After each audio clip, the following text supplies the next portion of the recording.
Okay, so I'm making this video because no one's made a video like this in a little while, right? And I just wanted to make my own because a few of the rules were finicky and I didn't really like it.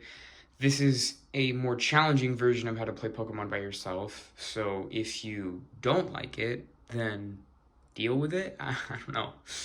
Um, But basically, this adds a lot more challenge, especially if you have Vs or Vmaxes or V stars. Just very good, especially for playing by yourself. In this version of Pokemon I've made, I added different aspects of different people, right? So it's not all my idea. So to start off, you'd start as if it were a regular Pokemon game, right? But you always go first. So you'd get your 7 cards. So here's my hand or whatever, right? Ooh. Okay. I got my Magnezone V, but you can just place the cards down, all the ones you want. Place the Voltorb in my bench. I'll move these up a little. But basically, you go first, starting off, and you act as if it were your second turn, so you can play supporter cards and all of that, right? But I like to call this the Elite 6 game mode, or whatever you want. It can be Elite 4, really anything, but you start off by rolling a die, and then the number you get is the number of Elite 6 member that you face. So in this case, it would be a Dredigan, right? And how this works is I would draw, right? Play a Voltorb down. Shoot, all being pushed. But, I played that Voltorb down. Place Lightning Energy on my Magnezone. End my turn, right? And one thing to mention is that your opponent can't attack if they were just moved up.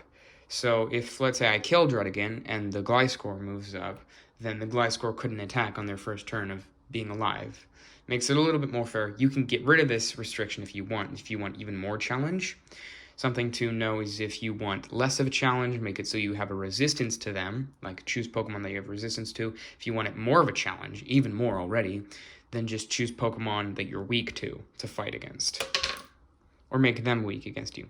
So they rolled a 4, and how this works is what I see is people roll a die, and then that determines the amount of damage that you take, which I think is dumb, because there's Vs in this, right? As you can see. But I didn't really like that, so what I decided to do is you roll a die, and then it chooses one of their attacks. So if they have 2 moves, you roll a die. If they get 1 through 3, you choose their first move.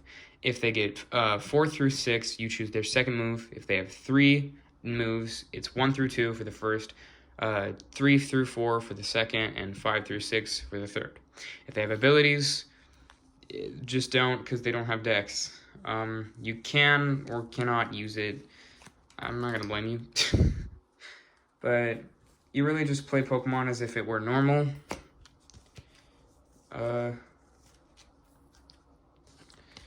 And that's really it. I can show you one more thing. But basically, right, it's their turn. They use their second move. I don't know why I started playing on my turn. But they use their second move, which is Giga Claw, which you flip 2 of these. If they get both heads, they deal damage. They did not, right? So it's my turn. Place an energy on my Magnezone. I won't use my move because it swaps their Pokemon, and that would kind of be finicky for what I'm trying to do. So I pass turn. It's their turn. They roll the die. They use their first move. So 20 damage. If my Pokemon's a break, it does 60 more.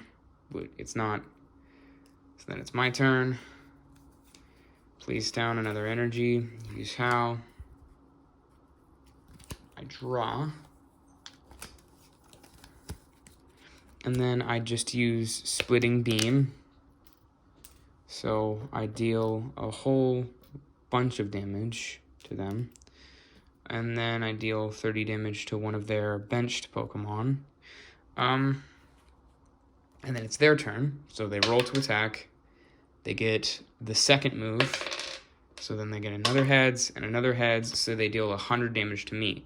This is a lot fairer because it kind of adds the random element and player choice, in a sense, So they're almost dead, so I'll draw, and I'll just decide to kill them on this turn, I guess. After placing an energy, of course. But then they die. And one thing to know, actually, something I forgot to mention, is that you can go against Pokemon evolutions, or really any Pokemon of your choice. So, this one's dead. But, oh, I forgot. When you kill your active Pokemon, your opponent's active Pokemon, you draw prize cards as if you were. Normally, if they have a rule blocks, just draw more.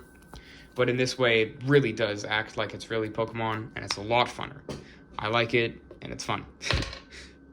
But we did go against the 5th last time, so you just keep re-rolling until you get one of these. So I go against the 2nd, and if I beat the Gardevoir V, I would get 2 prize cards, obviously.